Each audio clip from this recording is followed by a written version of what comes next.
Bonjour. Parashat Lech Lecha, cette semaine, voyons que c'est une parasha qui est très joyeuse.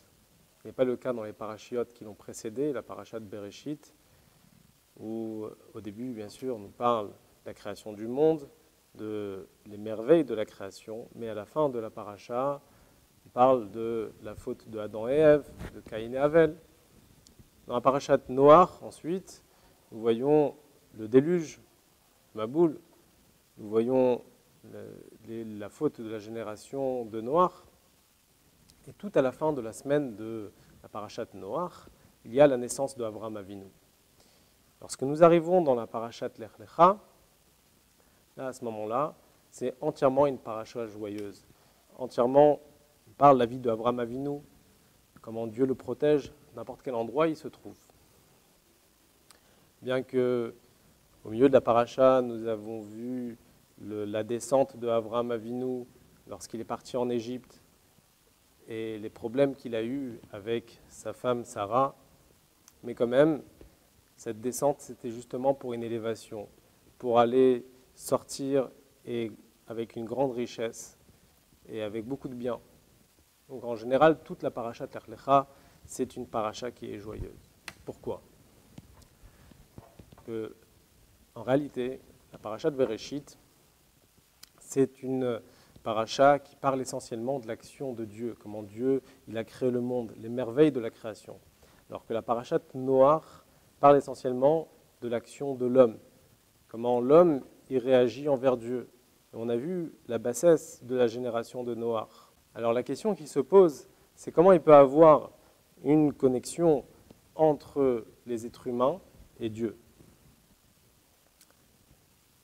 Alors, la réponse est simple.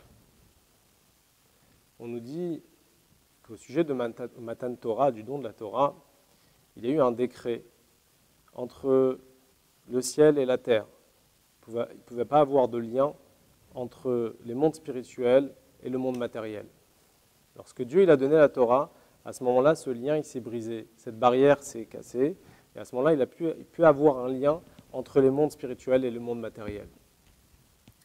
Alors, lorsque les Juifs ont pu accomplir les mitzvot, réaliser les mitzvot, les 613 mitzvot, c'est ça qui a permis au Béni Israël de s'attacher à Kadosh Baruch Hu.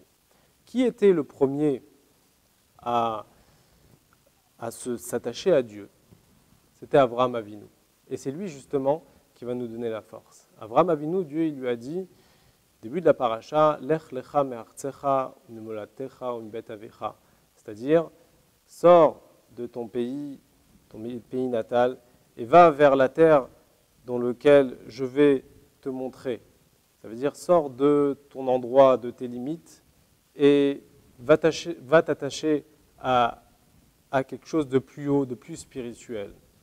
Et c'est justement cet exemple qu'Avraham Avinu a fait et a montré à tout le peuple juif, que nous maintenant, nous devons réaliser à présent, c'est l'accomplissement des mitzvot et l'étude de la Torah qui va justement nous rattacher directement avec Dieu. C'est justement la raison pour laquelle la parasha Lech Lecha, c'est une parasha qui est entièrement joyeuse, car Avraham Avinu était le premier homme à réaliser concrètement l'ordonnance de Dieu.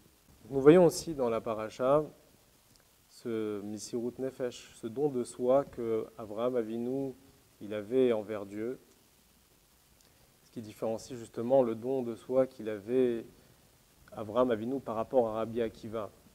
Parce qu'on voit Rabbi Akiva, il a demandé toute sa vie, quand est-ce que je vais arriver au jour où je pourrai mourir pour Akadosh Baruch Hu, pour Dieu. Alors que Avraham Avinu, il proclamait le nom de Dieu dans le monde, il cherchait à montrer que Dieu il existe dans le monde. Il était dans une génération où les gens ne reconnaissaient pas la présence de Dieu.